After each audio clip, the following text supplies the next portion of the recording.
The bridge had been there longer than most of the people who drove past it without looking. 4 lanes of cracked asphalt stretched over the river like a tired spine, and halfway across stood the old concrete pylon, thick, square, and stained by decades of rain and rust. Officially, it had once housed maintenance access for the lift mechanism back when barges still mattered. Unofficially, it was just another forgotten piece of infrastructure, left to weather and pigeons. I lived 3 blocks from the river, in an apartment that overlooked the eastern approach.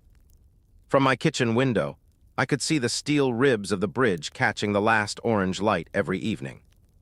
The city used to repaint it every few years, bright industrial gray, but budgets thinned and priorities shifted. Now rust crept along the beams like a slow infection, flacking into the current below. People said the neighborhood was revitalizing, which usually meant rents went up before anything actually improved. Storefronts stayed empty longer than they should. The grocery down the street started locking certain aisles. Police sirens passed more often at night, but never for long. It wasn't dramatic, just a gradual thinning, like something important had stepped back without telling anyone. I worked logistics for a regional shipping company, which meant I watched supply chains for a living. You learn to notice small disruptions. Delayed trucks, short shipments, fuel surcharges that don't make sense. About a year before the first emergency alert, those disruptions stopped correcting themselves. Warehouses stayed half-stocked. Deliveries came irregularly. Everyone blamed staffing shortages. I wasn't so sure. The bridge became a habit. After work, I'd walk the river path and stop near the eastern tower, leaning against the railing while the water moved below. The pylon stood 20 feet from the pedestrian lane, separated by a narrow maintenance walkway fenced off with a chain that hadn't been locked in years. The city didn't maintain it anymore. Too expensive, someone had said at a council meeting.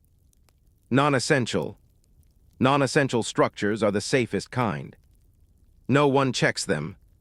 No one budgets for them. No one thinks about them unless they fail. One evening, after noticing fresh graffiti near the base, I slipped past the sagging chain and crossed the narrow beam toward the pylon. Up close, the concrete was rough and pitted. An old steel hatch sat recessed into one side, its hinges thick with corrosion. I expected it to be sealed shut.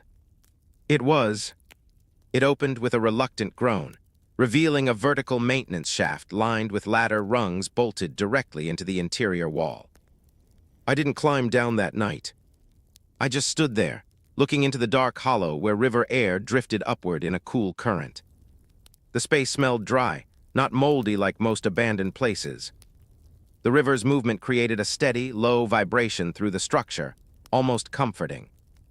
On the walk home, the idea followed me. I didn't panic. I wasn't stocking canned food because of conspiracy threads or shouting radio hosts. It was pattern recognition. Cities strain quietly before they snap. Systems weaken before they fail. And elevation, physical elevation, changes everything about how you experience collapse. From above, you see first. From above, you hear before you're heard. The pylon wasn't a bunker. It wasn't a fortress. It was ignored concrete suspended over moving water, separated from the street by height and indifference. The kind of place no one would rush toward in an emergency. By the time I reached my building, the sun had dipped behind the steel trusses, leaving the river in shadow. The bridge lights flickered on, uneven and dim. The pylon stood in silhouette against the dark current, massive and patient. I didn't know what I was preparing for yet. I only knew that if the city ever changed its rhythm too quickly, I wanted somewhere solid that didn't rely on anyone else remembering it existed. I told myself I was just being curious the second time I went back to the pylon. Curiosity is easier to justify than preparation. It was early on a Sunday morning when the Riverwalk stayed mostly empty, the joggers still nursing coffee and the cyclists not yet out in packs. A low fog hung over the water, muting sound and swallowing the upper half of the bridge in gray. If anyone saw me slip past the sagging chain this time, they didn't react.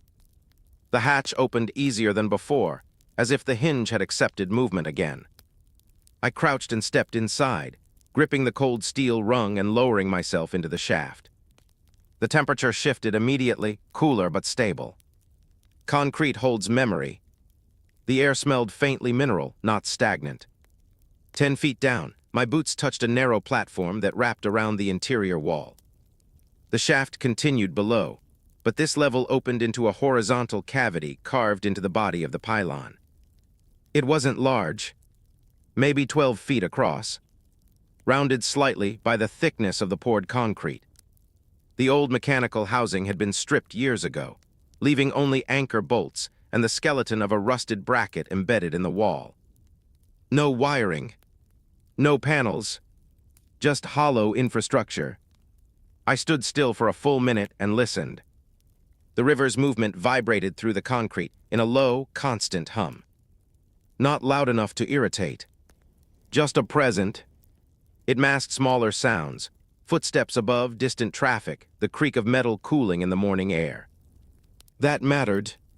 Noise discipline is easier when you're inside noise. I walked the perimeter slowly, counting paces. The floor was dry. No pooling water. The slight inward slope of the outer wall meant rain drained away rather than seeping through. Whoever engineered it had built it for durability, not aesthetics. Bridge pylons are meant to outlive budgets. There were 2 vent shafts near the ceiling, small rectangular openings that once carried cables or inspection equipment. Now they let in thin slivers of light and airflow. I held my hand near one and felt a faint draft moving upward. Stack effect. Warm air rises. Cool air enters below to replace it. If controlled correctly, that alone could ventilate a small interior chamber without visible smoke plumes or mechanical fans. I climbed back up and studied the exterior carefully this time. The vents were disguised naturally by rusted grates and years of neglect. No one would look twice. They were just part of the bridge's aging skin. Back inside, I started mapping the space mentally. Food storage would have to be sealed. River humidity fluctuates. Mylar bags inside food-grade buckets. Elevated slightly off the floor to prevent condensation creep. Water could be filtered directly from the river if intake remained concealed. Gravity would help. Run a hose through a narrow drainage seam at low tide, retract it when not in use. Light discipline would be critical. No bright lantern glow escaping through vents at night. Red spectrum headlamps. Minimal lumen use. Heat was the bigger question. Wood was out of the equation entirely. Even if smoke were minimal, scent travels unpredictably across water. Alcohol stove or small butane burner only, and sparingly. This wouldn't be a place for comfort. It would be a place for control. The idea wasn't dramatic. It didn't involve barricades or sandbags or fantasy heroics. It was simply vertical separation. The infected, if something like that ever happened, would move along streets, sidewalks, shorelines. Crowds cluster horizontally. Panic spreads outward, not upward. Most people run toward buildings with doors and windows. They don't climb into forgotten concrete cavities suspended above a river. And even if there were no infection, even if collapse came through shortages or riots or grid failure, height still offers advantage. Observation.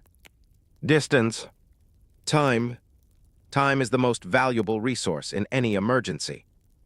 I returned 3 more times that week, each visit more deliberate than the last. I measured approximate dimensions with a folding tape.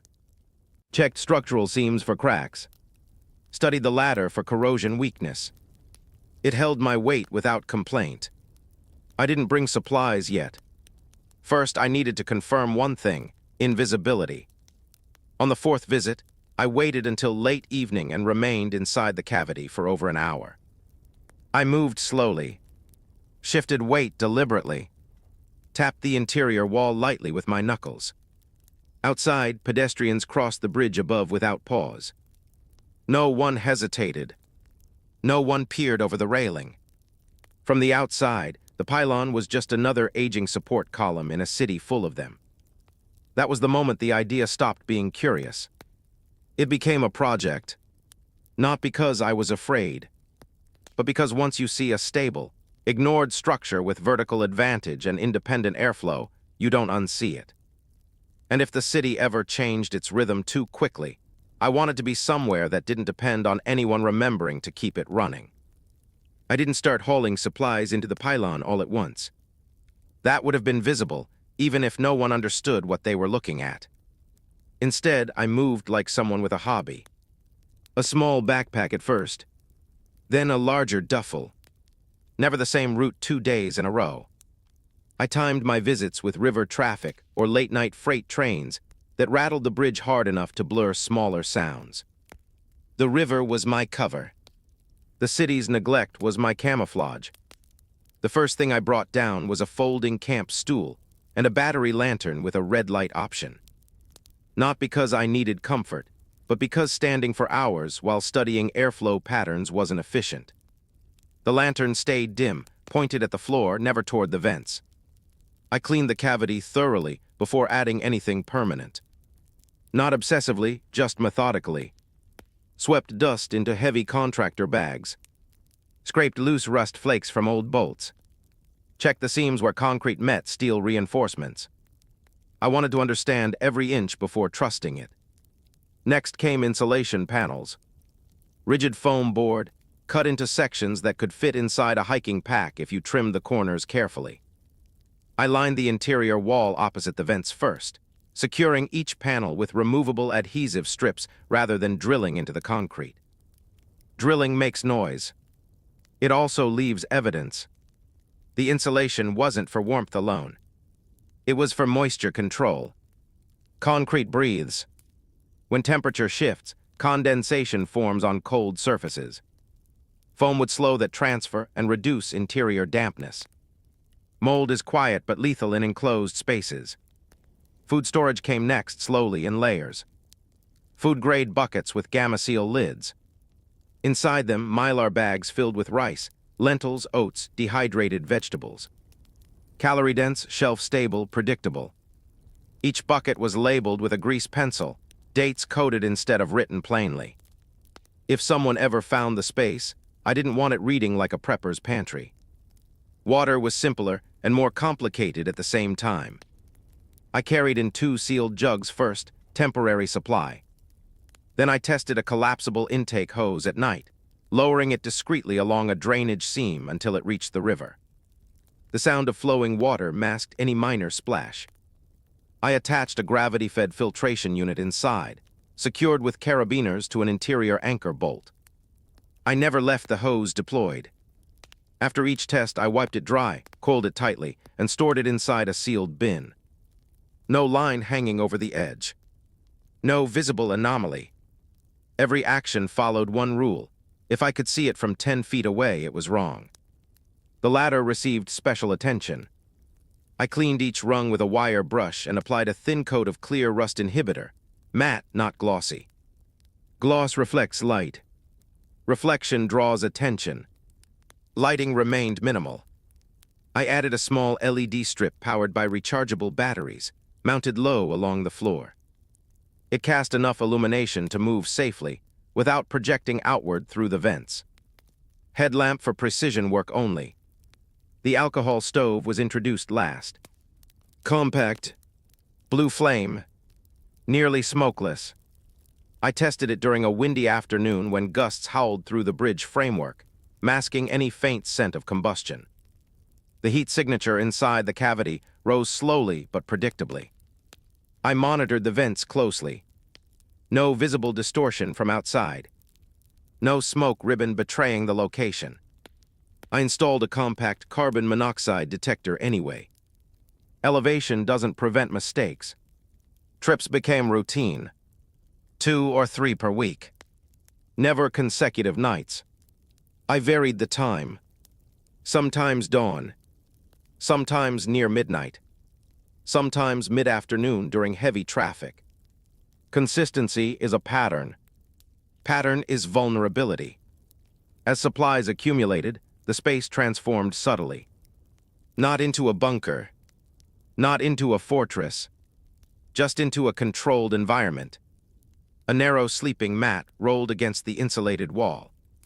A sealed tote containing spare clothing, thermal layers, moisture-wicking base garments. A compact trauma kit mounted at shoulder height near the ladder. I practiced entering and exiting in darkness. Closed the hatch fully. I waited 5 minutes. Climbed halfway up and paused to listen. Climbed down again without turning on a light. Mapped the space by memory. Muscle memory reduces panic later. From the Riverwalk, nothing changed. The pylon still looked abandoned. Stained concrete, rusted grates, forgotten maintenance access. No new markings. No scuff patterns near the chain barrier. I brushed away footprints with a handful of gravel each time I crossed. The labor wasn't dramatic. It was quiet, incremental, invisible. And as the interior grew more organized, one thought settled in heavier than the rest. The structure was solid. The concealment was intact. The only unknown left was timing. Solid concrete protects you from weather. It protects you from casual inspection. But it doesn't protect you from something you didn't anticipate. Standing inside that insulated hollow one night, listening to the river hum through 20 feet of reinforced concrete, I realized the space was ready. What I didn't know yet was how quickly I would need it. Once the walls were insulated and the floor cleared of debris, the space stopped feeling like an abandoned cavity and started feeling like a system. Systems survive longer than structures. Structures can fail quietly. Systems adapt. Air came first. The 2 existing vent shafts near the ceiling were narrow but functional, designed decades ago for cable runs and maintenance airflow. I removed the corroded inner grates carefully, replacing them with fine stainless mesh cut to size and secured with removable brackets. From the outside, nothing changed. The rusted exterior plates remained untouched. Inside, airflow improved without compromising invisibility. I tested the draft with a strip of lightweight tissue taped near the intake. Even minor temperature differences between interior and exterior created movement. Warm air rose along the insulated wall and escaped through the upper vent.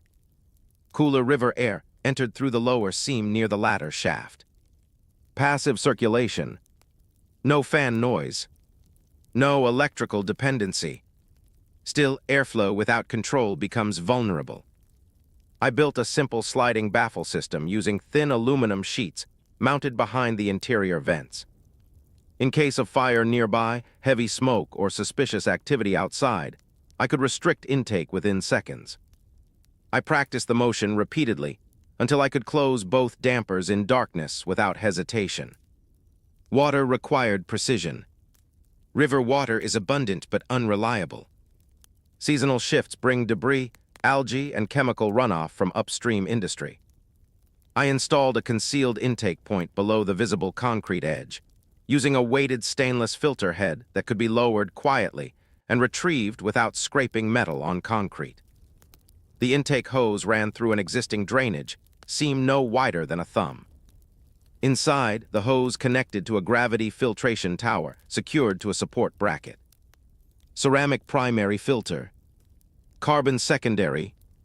I labeled nothing. The fewer written explanations in the space, the better. The key rule: never store large quantities of untreated river water. Only filter what you need when you need it. Stagnation breeds contamination. Smoke was the more complicated problem. Even nearly smokeless flames produce scent. And scent behaves unpredictably over water. Wind currents over a river do not follow street logic. They shift, curl, reverse. I tested the alcohol stove during different weather patterns. Dry heat, humid dusk, cold mornings when temperature inversion traps air near the surface. Most days, the exhaust dissipated cleanly through passive airflow. On still nights, however, I detected faint residue near the upper vent. Not visible but present. I adjusted accordingly. Cooking became a timed activity. Midday when traffic crossed the bridge in steady waves, masking scent with exhaust and ambient city noise. Never at night unless necessary. Meals chosen for minimal odor, rice, lentils, rehydrated vegetables without heavy seasoning. Comfort was secondary to discretion. Carbon monoxide monitoring remained constant. I installed 2 detectors at different heights. Warm air rises. If one triggered, I needed redundancy. Condensation posed a quieter threat. Concrete and metal create thermal bridges. In winter, interior warmth could produce moisture that collects unseen behind insulation. I added a vapor barrier layer, thin polyethylene sheeting between foam panels and concrete. Edges sealed with removable tape. Not permanent but effective. Every modification was reversible. If I ever had to abandon the space, I didn't want it looking engineered. I wanted it to revert to neglect. I added one final redundancy: vertical escape. The primary ladder ran straight up the shaft to the maintenance hatch. Reliable but singular. If blocked from above, the space becomes a trap.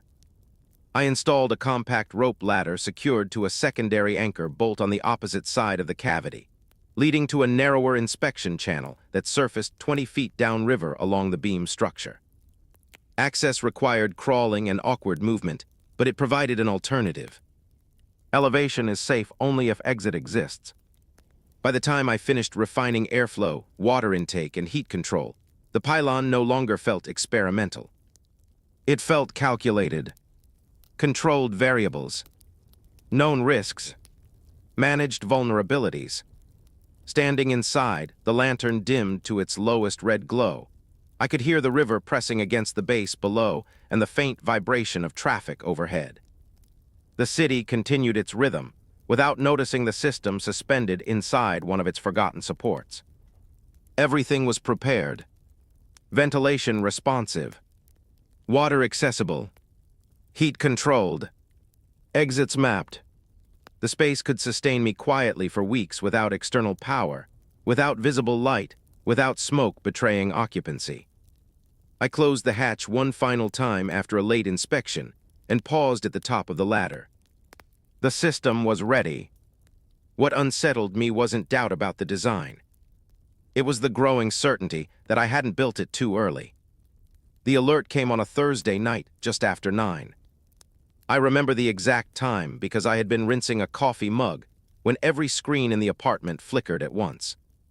The television muted itself. My phone vibrated so hard it skidded across the counter.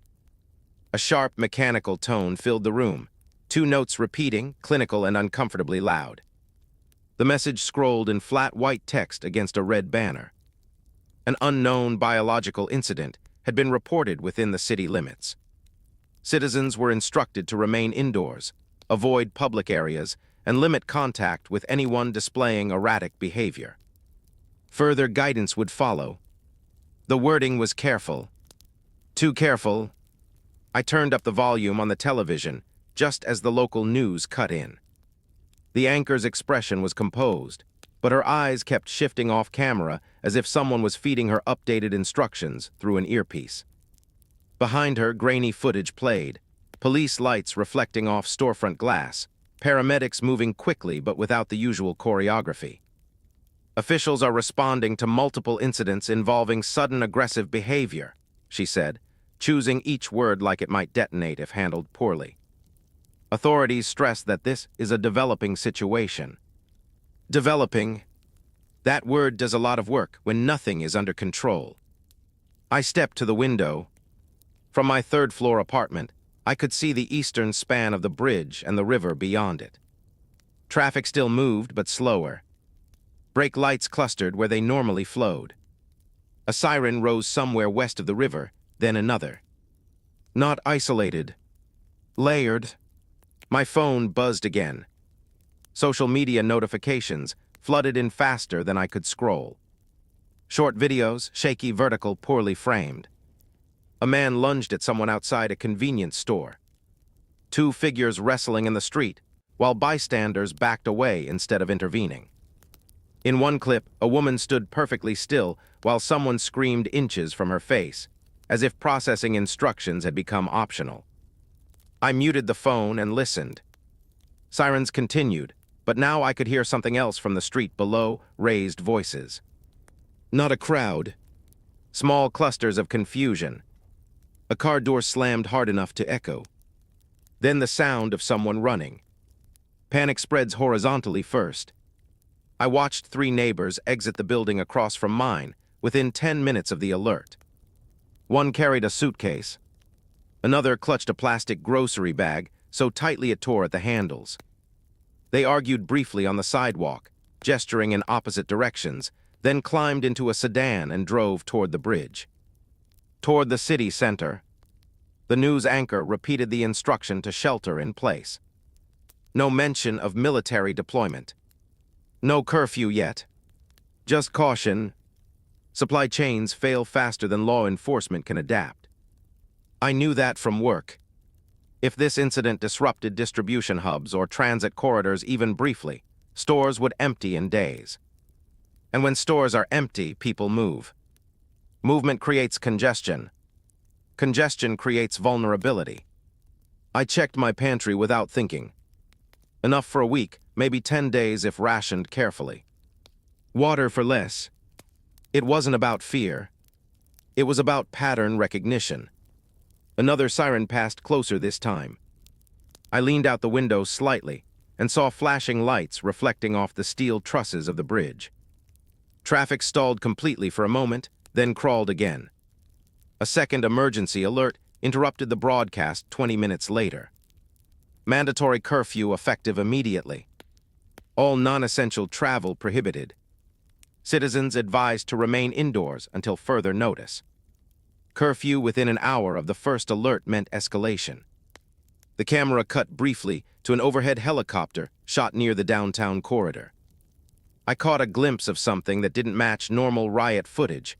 Figures moving erratically, not clustering around storefronts or police lines, but drifting individually. Staggered, uncoordinated. The anchor's voice tightened almost imperceptibly before the feed cut back to the studio. I shut off the television. Silence reveals more than commentary. Outside, traffic on the bridge thinned rapidly. A single delivery truck rumbled across, then nothing. The river continued its steady movement beneath the darkening sky.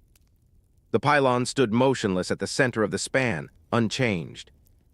Emergency response focuses on population density. High-rise buildings, hospitals, transit hubs. No one dispatches teams to inspect bridge pylons. My phone vibrated again with a text from work. All facilities closed until further notice. Await updates. No reassurance. No timeline. I moved through the apartment methodically, not rushing, just assessing. Backpack location. Water jugs. Headlamp batteries. Keys. The system inside the pylon was ready. The question wasn't whether to leave immediately. It was how long the city would maintain its rhythm before panic turned vertical. Another siren rose, closer than before, then cut off abruptly mid-wail. That sound unsettled me more than anything I had seen. Sirens are meant to arrive. When they stop without resolution, something has interrupted them. I stepped back to the window and watched the bridge lights flicker against the river's surface. For now, the pylon remained what it had always been, ignored, solid, forgotten. But the city's rhythm had shifted. And once the rhythm shifts too quickly, you don't wait for confirmation. You move before everyone else decides to do the same. I didn't leave that night. Movement in darkness attracts attention, especially when everyone else is deciding whether to break the rules. Panic has a sound, car doors slamming too hard, voices rising without direction, engines revving against red lights. By midnight, the noise outside had spiked and then fallen into something stranger. Intermittent, uncertain. I slept lightly on the couch, boots near the door and my backpack already staged. At some point before dawn, the sirens stopped entirely. Not faded, stopped. The silence felt manufactured, like someone had cut a wire. When the first pale strip of light edged the horizon, I stood and went to the window again. The bridge was nearly empty. A single car sat abandoned halfway across, the driver's door open. No flashing hazards. No movement inside. The river carried a thin layer of debris, plastic bottles, driftwood, something darker that caught against the current and then slipped free. No helicopters, no traffic reporters, no morning commute. Curfew had emptied the streets, but something else had emptied the confidence. I moved without rushing. Jeans, thermal base layer, light jacket. Backpack on. 2 sealed water bottles clipped externally for quick access. Gloves. Compact trauma kit secured in the outer pocket. I locked the apartment door out of habit, though habit didn't matter anymore. The stairwell was quiet. No neighbors arguing this time. No television noise bleeding through walls. On the sidewalk, the air felt different, thinner, as if the city had exhaled and forgotten to inhale again. I didn't take the main road toward the bridge. Instead, I cut through the narrow service alley behind the row of closed shops. Dumpster lids were overturned. One storefront window had been cracked, but not shattered, a spiderweb fracture radiating from a single impact point. About halfway down the block, I saw the first one. He stood near the bus stop bench, head tilted slightly forward, arms hanging loose. His clothes were intact, no theatrical gore, no exaggerated injury. Just a stiffness in his posture that didn't match exhaustion. A woman stood 5 feet away, speaking rapidly into her phone, unaware that he had begun drifting toward her. The movement wasn't fast. It was persistent. I didn't wait to see what happened next. I crossed the street diagonally, keeping distance, adjusting my pace so it looked casual rather than evasive. From behind, I heard the woman's voice spike into a scream, then cut short in a way that didn't resolve into anything clear. Sound travels unpredictably between buildings. I focused on my breathing instead. By the time I reached the eastern approach to the bridge, my pulse had steadied. 2 abandoned vehicles blocked the nearest lane. One had rear-ended the other lightly, more of a nudge than a collision. No one was inside either car. The pedestrian walkway remained open, empty except for a shopping cart tipped against the railing. I didn't take the walkway directly. Instead, I slipped past the sagging maintenance chain and onto the narrow beam that led toward the pylon. My boots made almost no sound against the steel, but I moved slowly anyway, placing each step deliberately.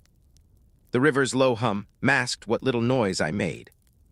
Halfway across, I glanced back. 3 figures had stepped onto the bridge from the city side.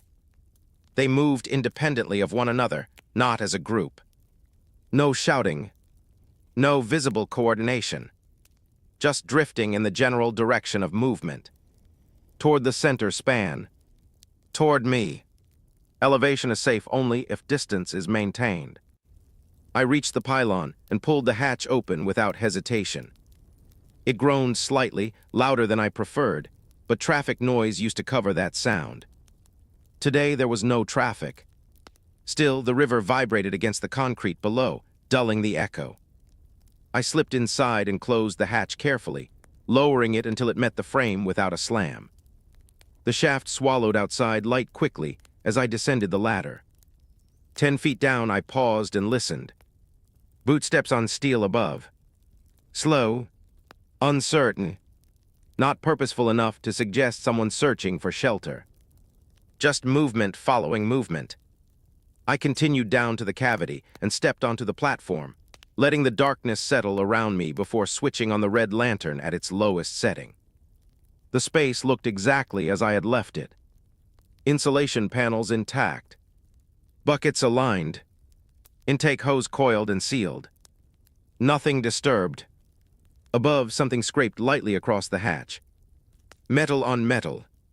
Then silence. I waited. Minutes passed. The scrape didn't repeat. No attempt to lift the hatch. No voices calling out. Just the steady hum of the river and the faint vibration of weight shifting across the bridge deck overhead. Eventually, the footsteps moved away. I didn't move from the ladder base for several more minutes. Elevation buys time, but only if patience accompanies it. When I finally settled onto the stool and shut off the lantern, the interior of the pylon felt different than it had during preparation. Not experimental, not theoretical, Occupied. Outside, something had changed in the city's pattern. Inside, the system was now active. And once activated, it would either protect me or confine me above whatever the streets were becoming. The first rule of surviving in a confined space is to eliminate the word temporary. Temporary invites laziness. Laziness breeds mistakes. Mistakes travel downward quickly when you're suspended above open water. I began with inventory. 2 sealed water bottles remained in the backpack for emergency exit only. River intake system operational. I lowered the hose carefully at mid-morning when a faint wind rippled the surface below. The filtered stream ran clear into a narrow storage container. I measured intake time, calculated daily consumption against projected ration levels. 1 gallon per day would be sustainable. Less if needed. Food next. I opened a single bucket, removed 1 mylar pouch of rice, and resealed the rest immediately. No bulk exposure. Oxygen is slow damage. I cooked a small portion using the alcohol stove during late morning, when sunlight and residual city noise masked any faint scent. Blue flame steady. Vent dampers half open. Carbon monoxide monitor silent. Every action became scheduled. Morning, water intake, brief exterior observation through vent slats. Midday, controlled cooking equipment inspection. Afternoon, rest low movement period. Night silence. Light discipline was absolute. After dusk, only red spectrum illumination at ankle height. No standing directly beneath vents. No reflective surfaces near openings. Even the stainless filter tower was positioned away from upward sightlines. On the second day, I lay on the sleeping mat and listened to the bridge deck above for nearly an hour. Footsteps came and went. Some moved quickly, unevenly. Others dragged, irregular, as if coordination had become optional. Once, something heavy struck the railing hard enough to send a dull vibration through the pylon's concrete spine. No shouting followed. No argument. Just impact, then silence. The river carried debris more frequently now. From the narrow slit between vent mesh and concrete, I watched a shopping cart drift past, its metal frame glinting in brief sunlight before rotating out of view. A few hours later, what looked like a traffic cone followed the same path. Infrastructure failure leaves breadcrumbs. By the third day, hunger patterns stabilized. The body adapts quickly when intake becomes measured. I felt alert rather than fatigued. Routine removes anxiety. Anxiety wastes energy. Observation became its own ritual. Each morning, I positioned myself below the upper vent and scanned the bridge deck through a compact pair of binoculars. I never pressed them directly against the opening. Optics reflect light. Instead, I stayed back and angled slightly. Movement patterns were inconsistent. Clusters formed briefly near the western end of the bridge before dispersing without visible coordination. A lone figure spent nearly 20 minutes packing in a tight circle near an abandoned sedan, as if retracing the same incomplete thought repeatedly. No organized evacuation teams. No military vehicles. No visible barricades. The absence of response disturbed me more than the presence of infection. Late on the 4th afternoon, rain moved in. Not a storm, just steady gray rainfall that softened edges and dampened sound. Water ran down the pylon's exterior in thin sheets. Inside, I monitored for seepage along insulation seams. None appeared. Vapor barrier held. Condensation minimal. Rain improves concealment, but it also drives movement. As dusk approached, I heard something different, rapid footsteps followed by the metallic clatter of someone gripping the bridge railing. I shifted position slowly and looked through the vent. A man stood near the pedestrian lane, scanning the span with frantic, darting movements. He was not moving like the others. His posture was upright, intentional, alive in a way that implied awareness. He turned toward the pylon. For a moment, I remained perfectly still. He stepped onto the maintenance beam. the same beam I had crossed days earlier. My pulse elevated, but my breathing remained controlled. He moved carefully at first, then more urgently, glancing behind him toward the bridge deck where two infected figures drifted without direction. He reached the chain barrier and stepped over it. Now he is committed. Elevation attracts desperation. I backed away from the vent without sound, lowering the binoculars gently to the floor. The interior of the cavity felt smaller than it had minutes earlier. I had planned for isolation. I had prepared for invisibility. What I had not yet accounted for was this: the moment someone else decides, height is safety too. Above me, metal scraped lightly as weight shifted closer to the hatch. And for the first time since sealing myself inside, the pylon no longer felt entirely mine. The metal scrape above the hatch wasn't frantic. It was deliberate. I stood near the base of the ladder, lantern off, listening to the faint shift of weight as the man adjusted his footing on the maintenance beam. Rain softened everything, turning sharp sounds into muted echoes. That worked in his favor, and in mine. The hatch handle rattled once, tentative. Then again harder. The steel vibrated faintly down the ladder shaft. He wasn't infected. Infected drifted. They didn't test door handles. I moved one step closer to the ladder, but didn't climb. If I revealed myself now, I wouldn't control what happened next. Height only works if the secret holds. The hatch lifted slightly. A thin blade of gray daylight cut down the shaft, illuminating floating dust particles. He had found the hinge orientation. I held my breath. The opening widened just enough for his fingers to hook inside. I heard his breathing, sharp, uneven, desperate. "Hello," he called down, voice cracking. Not shouting, just hopping. I remained silent. Silence is a decision. He hesitated, then swung one leg through and lowered himself onto the ladder. The rungs creaked softly under his weight. Rust inhibitors had preserved their strength, but no metal stays perfectly quiet under load. He descended slowly. 10 feet down, he paused. I could see the silhouette of his boots through the dim shaft light. Rainwater dripped from his jacket onto the rungs. "I know someone been here," he said, more to himself than to me. I saw the hose. The intake seam. He had been watching. I felt a brief flicker of irritation at myself. The hose had been fully retracted, but even the faintest irregularity in runoff could betray a pattern to someone looking carefully enough. He continued downward. Another rung. Then another. At 5 feet above the platform, his boots entered the edge of my peripheral vision. I stepped backward into the cavity, remaining in shadow. If he reached the platform, concealment would end. He stopped just before the final rung. From where he stood, he could see the insulation panels, the stacked buckets, the filtered water container. Proof. His breathing steadied slightly, as if the sight of organized supplies confirmed something hopeful. "Please," he said quietly. "I won't take much." Desperation changes tone before it changes action. I calculated the distance automatically. From ladder base to platform center, 6 feet.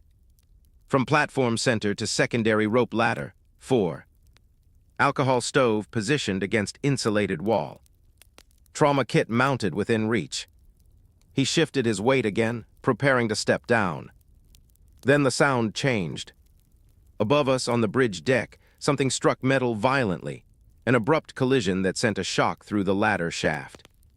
A second impact followed, then a scraping drag. The man froze. Another impact closer to the hatch. Rain masked details, but I recognized the pattern.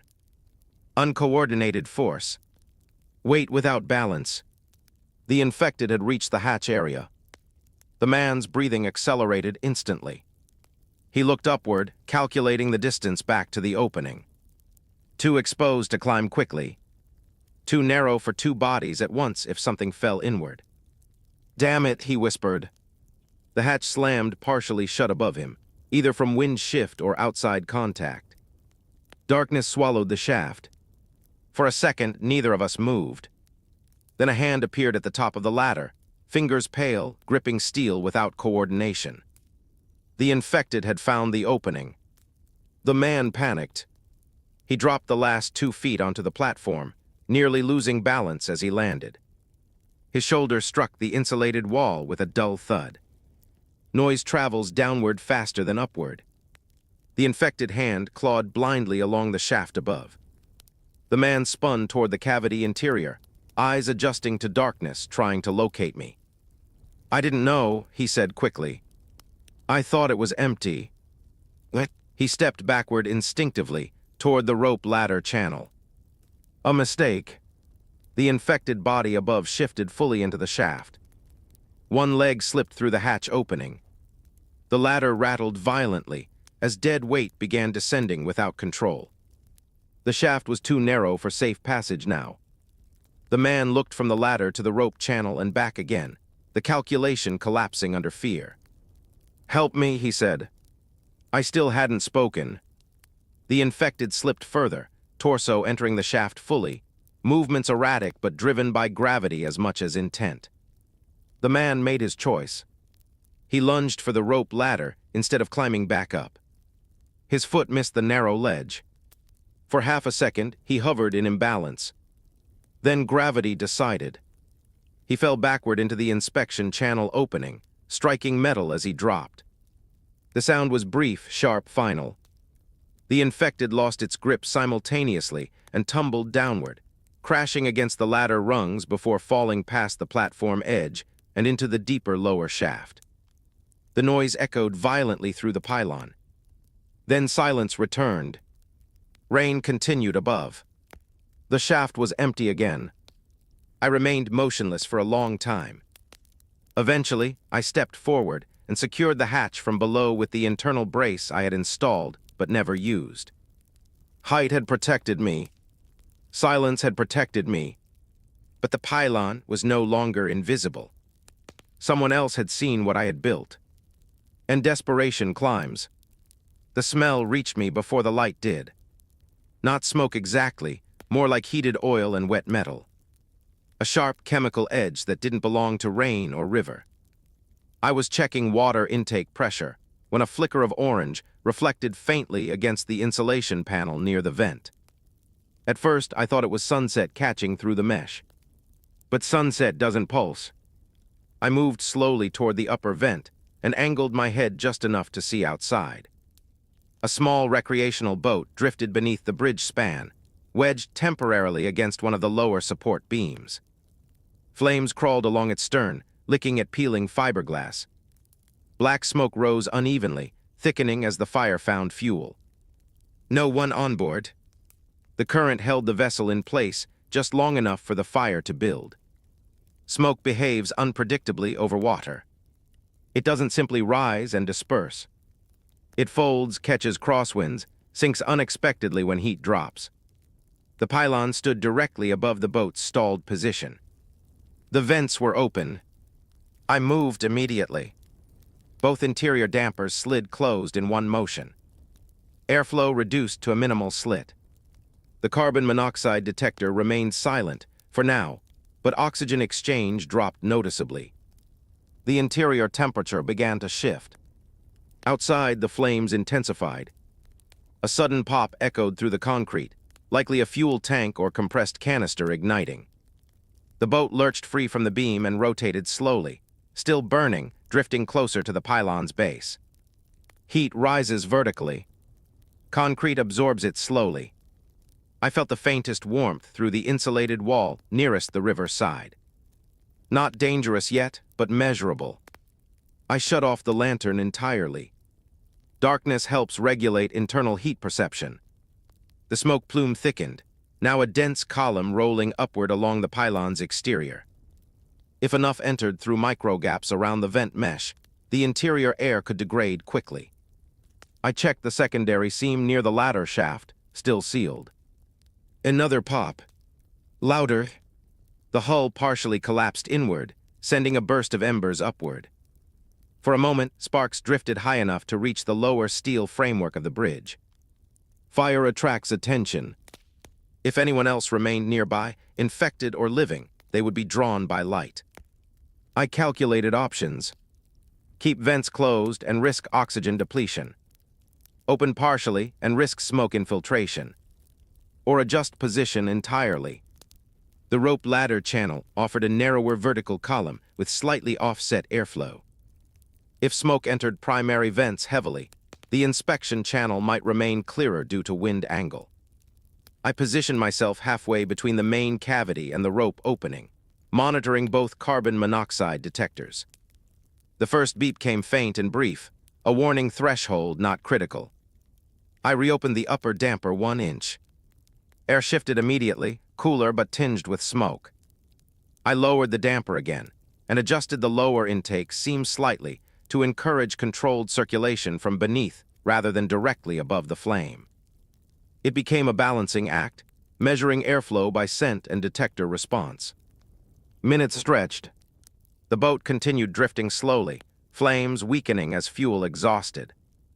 The thickest smoke passed overhead in waves rather than constant flow.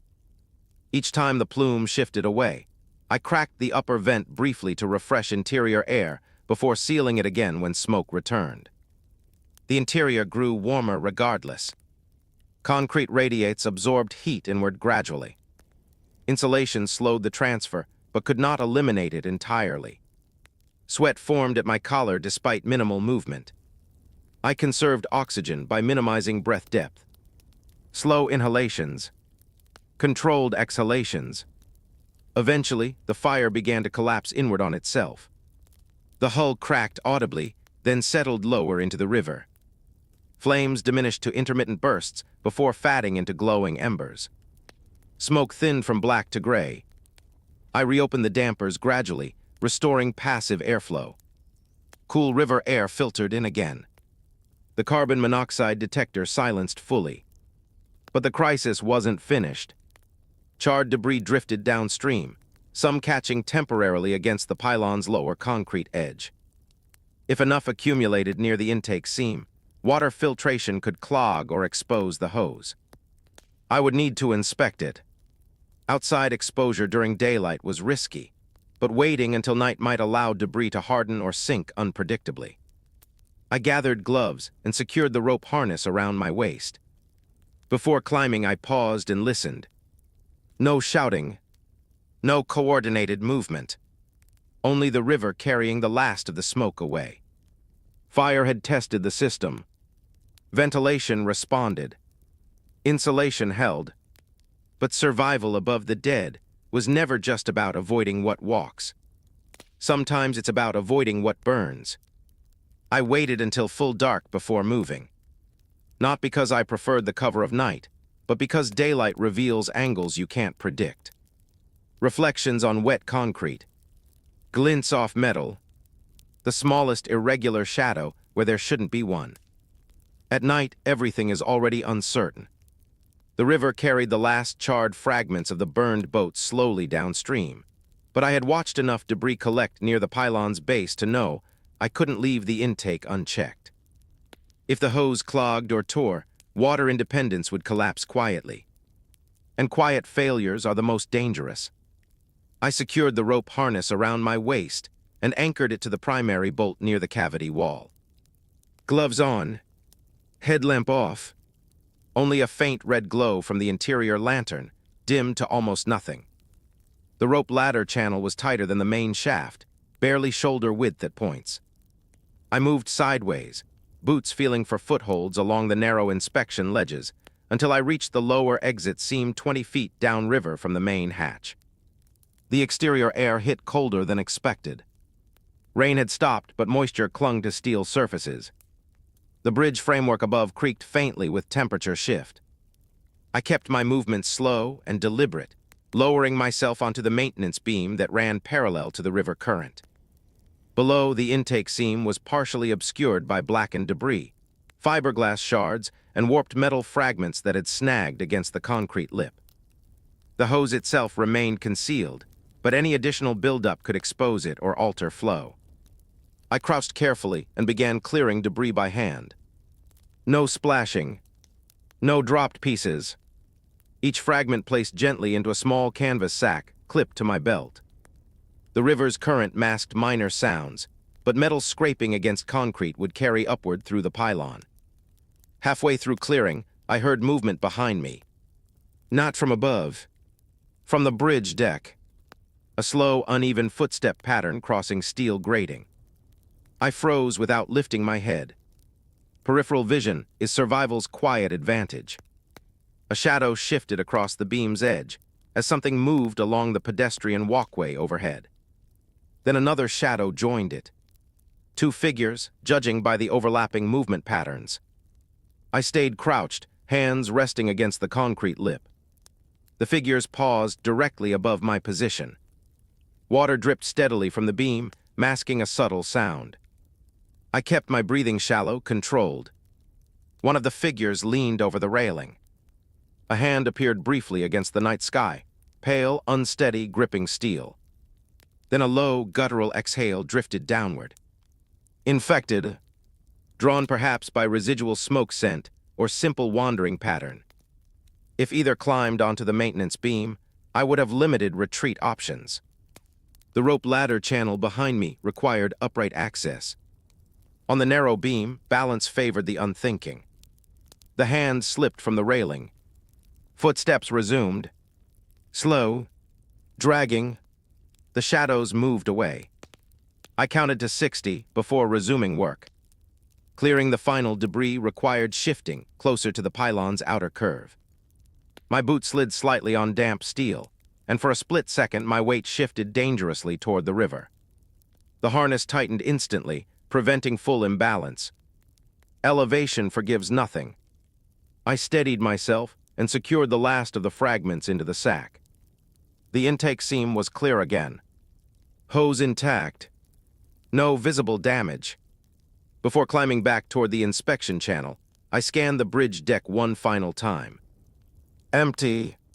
The infected had drifted elsewhere. The river flowed black and indifferent beneath me, reflecting only faint pinpoints of distant city lights that still flickered in isolated buildings. Power grid instability was becoming visible now, patches of darkness where entire blocks had gone offline. I climbed carefully back into the channel, sealing the lower exit seam behind me. Inside the cavity, the air felt stable again, cool, clean, controlled. I unhooked the harness and placed the debris sack into a sealed bin for later disposal downstream when conditions allowed. Repair completed. Intake preserved. Exposure minimal. But one truth settled heavier than the damp gloves in my hands. The infected were not climbing randomly anymore.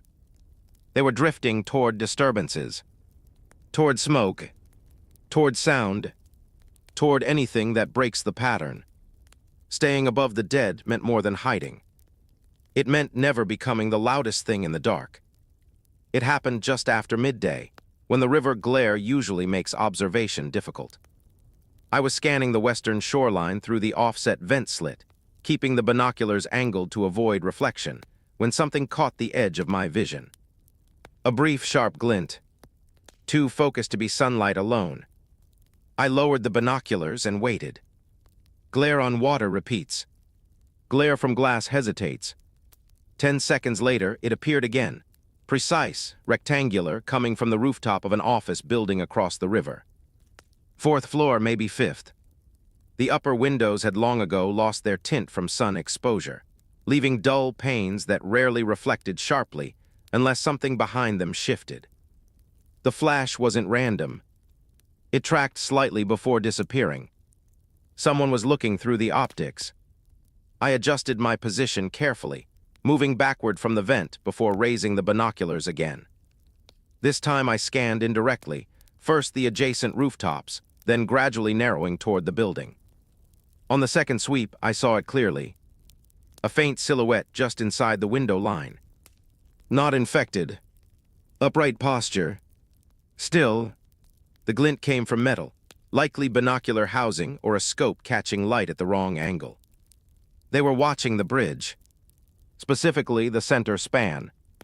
Specifically the pylon. I lowered the binoculars and remained still for a full minute. Observation changes everything. If they had been scanning for movement in general, the flash would have been inconsistent. Instead, it appeared when I shifted near the vent. That meant either they had noticed debris movement near the intake days earlier, or they had been monitoring the structure longer than I realized. The pylon was no longer invisible. I waited until cloud cover passed overhead, reducing glare before checking again. The silhouette had shifted position slightly, but remained inside the rooftop window. Watching, not signaling, not waving, just measuring. The difference between infected and living is intent. This person had it. Over the next hour, the glint appeared intermittently, always brief, always controlled. They were disciplined enough to avoid prolonged reflection.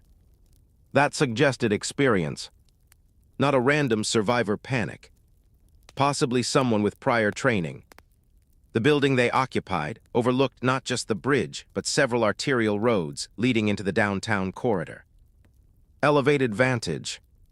Defensive position. Similar logic to mine. Parallel survival philosophies tend to collide. I resisted the urge to signal. No mirror flash. No raised arm silhouette. Silence remains an advantage. But silence also invites curiosity.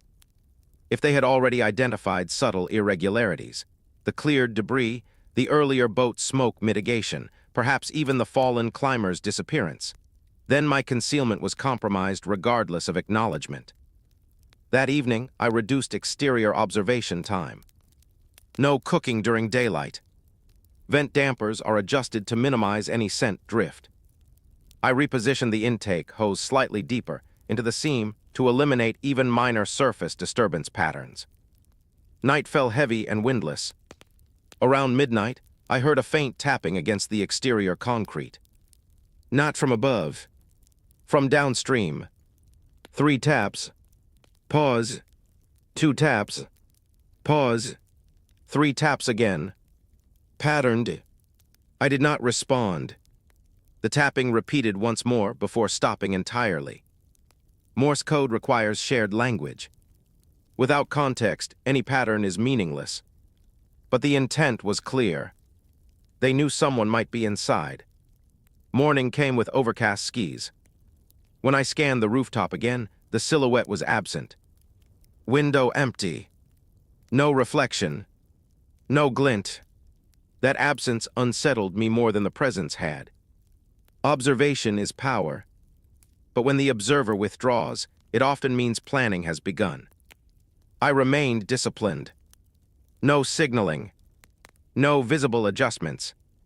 Routine unchanged externally. Inside, however, I began recalculating risk. If someone organized across the river decided that elevation was better shared than respected, the pylon's narrow access points would become a liability. Height protects against chaos. It does not protect against coordination. And somewhere across the river, someone had just decided the bridge wasn't as abandoned as it looked. They chose the morning deliberately. Wind steady from the west. Cloud cover low. The bridge deck is partially obscured by mist rising from the river's cooler surface. Ideal conditions for limited visibility without complete concealment. I saw them before they reached the center span. 3 figures stepping onto the bridge from the western side, moving in controlled spacing rather than drifting unpredictably. Upright posture. Deliberate foot placement. No wasted motion. Not infected. The lead carried something long slung across his back, possibly a rifle, though distance distorted details. The second walked lighter, scanning frequently. The third remained several yards behind, watching their rear approach. Formation. My earlier assessment had been correct. They weren't rushing. They weren't shouting. They were measuring. When they reached the midpoint, they paused briefly near the abandoned sedan that had remained since the first day. The second figure knelt and examined the pavement around it, checking prints, perhaps disturbances. Then they resumed movement toward the pylon. Toward me. I stepped away from the vent without sound and positioned myself near the ladder base. Secondary rope channel ready. Intake sealed. Interior lantern extinguished. Options narrowed quickly. If I revealed myself first, I would control initial contact but sacrifice invisibility permanently. If I remained silent and they discovered the hatch independently, escalation would be unavoidable. Elevation grants time, but time evaporates once access is contested. Metal vibrated faintly as their boots stepped onto the maintenance beam. No infection followed them. They had timed the crossing well. The lead reached the sagging chain and stepped over it without hesitation. The second followed. The third remained near the pedestrian railing, scanning outward with binoculars, the same rooftop observer likely. The lead crouched near the hatch and examined its hinge. He did not touch it immediately. He ran his hand along the seam instead, checking for scuff marks or displaced rust. Disciplined. After a moment, he stood and spoke quietly to the others. I couldn't hear the words through concrete, but I saw the gesture, 2 fingers downward. He suspected occupancy. The hatch lifted slowly. Daylight spilled into the shaft. No frantic call this time. No plea. Only careful descent. The lead entered first, one hand on the ladder, one hand holding something compact at his side, possibly a handgun. The second remained above, covering the opening. The third held position further back on the beam. 3 rolls. They descended halfway before pausing. Anyone inside? The lead called down evenly. Calm voice. Controlled breath. Not desperate. This was not a man seeking help. This was a man assessing territory. Silence again became a decision. I remained in shadow, slightly offset from the direct sightline below the ladder. If he descended fully, he would see the insulated wall and storage. There would be no pretending it was abandoned. He lowered himself another rung. I saw the intake, he continued. You're not alone out here. What? He wasn't asking. He was confirming. The second figure shifted above, likely adjusting stance for balance. They had chosen 3 for a reason. 2 to descend, 1 to guard. If confrontation occurred in the shaft, space would favor whoever controlled vertical movement. I had the rope channel behind me, but abandoning the primary cavity meant surrendering supplies entirely. They descended 2 more rungs. 10 feet from the platform now. Close enough that I could hear the faint click of equipment adjusting against his jacket. I calculated distance and outcome automatically. 3 against 1. They were organized. They had already identified my water source. If I allowed entry and attempted negotiation, I would lose control of space immediately. Shared occupancy in a cavity this size invites friction, dependency, eventual conflict. If I forced retreat, noise, threat, warning shot, the infected drifting patterns across the bridge would likely converge. Noise collapses advantage. He lowered 1 more rung. I stepped forward into partial visibility, not fully exposed, but enough for him to register presence. Stop there, I said quietly. The word carried upward through concrete, with more authority than I expected. He froze.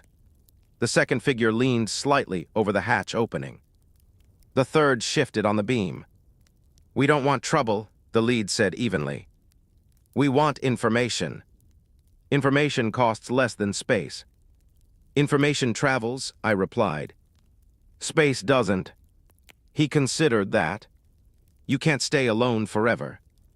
I don't need forever. What? Silence hung between us, thick but controlled. He looked down at the platform, at the insulation panels, the sealed buckets, the organized layout. He understood immediately. This wasn't a temporary shelter. This was a system. You built this, he said. Yes. What? He exhaled slowly. Behind him, the second figure's hand tightened on the ladder rail. Decision point. He could descend fully and force proximity. Or he could respect vertical control. After several long seconds, he climbed 1 rung upward instead of down. We're establishing across the river, he said. If you change your mind, signal once at dusk. Not before. No threat. No demand. Just an offer layered with implication. He ascended fully, the hatch closing without slam. Footsteps retreated across the maintenance beam. I waited until the vibrations faded completely before moving. Height had held, but now it was no longer anonymity that protected me. It was philosophy, and philosophies collide eventually. They did not return the next day, or the next. For 3 mornings, the bridge remained empty except for drifting infected and wind-moving discarded debris along the pedestrian lane. The rooftop window across the river showed no reflection, no silhouette, no glint of optics catching sunlight. But absence does not equal retreat. It means adjustment. I replayed the encounter repeatedly in my head, not with anxiety but with calibration. The lead had been disciplined. He hadn't forced dissent. He hadn't issued a threat. That restraint implied long-term thinking. A group like that does not waste time on impulsive conflict. They wait. On the 4th evening, just before dusk, I positioned myself below the upper vent and scanned the western rooftop again. This time I saw movement. 2 figures near the window, not looking directly at the bridge but working on something lower along the rooftop edge. Supplies. Barricade reinforcement, perhaps. They were fortifying. I resisted the impulse to signal. A single flash at dusk, as requested, would have initiated contact. It would have opened negotiation. It might have meant shared information, maybe even coordinated defense. It would also have meant dependency. Communities provide strength, but they also introduce hierarchy. Decision-making shifts from internal logic to group compromise. In a confined environment like mine, compromise equals dilution of control. Control had kept me alive this long. Dusk passed without a signal. Night settled heavy and windless. Sometime after midnight, I heard faint shouting from the western side of the bridge, not panic, but raised voices. Then a sharp, distant crack. Gunfire. Not random discharge. A single measured shot. Infected moan patterns shifted almost immediately. Sound draws them faster than light.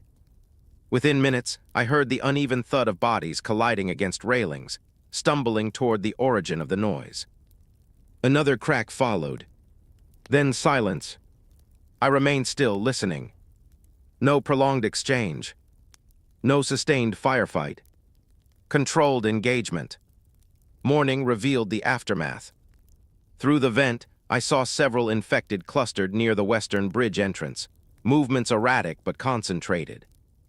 Beyond them, near the building line across the river, faint smoke rose, not thick enough to suggest structure fire. Likely controlled burn. Possibly sanitation. They were maintaining their perimeter. 2 days later, something changed. A crude barricade appeared near the western end of the bridge. Stacked furniture and metal shelving dragged into position, narrowing access. It wasn't meant to stop being infected permanently. It was meant to funnel movement. Funneling creates kill zones. They were adapting infrastructure. On the 7th day after the crossing, I noticed a small object hanging from the bridge railing near the midpoint. A strip of fabric, tied deliberately, visible from both directions. Marker. Signal without direct contact. I watched it through the binoculars for a long time. It wasn't aggressive. It wasn't territorial. It was an invitation to acknowledge shared occupation. I did nothing. By afternoon, the fabric had been removed. That evening, infected density on the western half of the bridge decreased noticeably. Either they had cleared them systematically, or movement patterns shifted due to continued gunfire or disturbance. Their side was stabilizing. Mine remained isolated. Isolation feels empowering at first. Decisions remain pure. Resources remain exclusively yours. Noise remains minimal. But silence has weight. I began noticing it more at night, the absence of human sound. No distant conversation. No radio hum. No footstep echo that carried intent rather than aimless drift. Routine continued. Water intake is stable. Food consumption calculated. Ventilation controlled. But something intangible shifted. When you choose solitude deliberately, you accept the moral consequences of that choice. The man who fell through the rope channel had died because I remained silent. The group across the river fortified without my input. If they failed eventually, it would not be from lack of warning. It would be from lack of alliance. Late one night, I stepped halfway up the ladder and pressed my ear near the hatch seam. Wind moved across the bridge deck. No footsteps. No scraping. Just emptiness suspended over water. Height had protected me from chaos. Silence had protected me from intrusion. But protection has a cost. And as winter clouds gathered heavier over the river, I began to understand that staying above the dead might mean staying above the living too. That choice, once made long enough, becomes permanent. The first night the river skinned over, I heard it before I saw it. A low, shifting crack carried upward through the concrete, ice forming in slow, uneven plates against the current. Not a full freeze. Just tightening. Water narrows its movement. Cold changes acoustics. The constant hum that had masked smaller sounds since the beginning dulled into something sharper, more brittle. Each impact along the bridge deck traveled farther.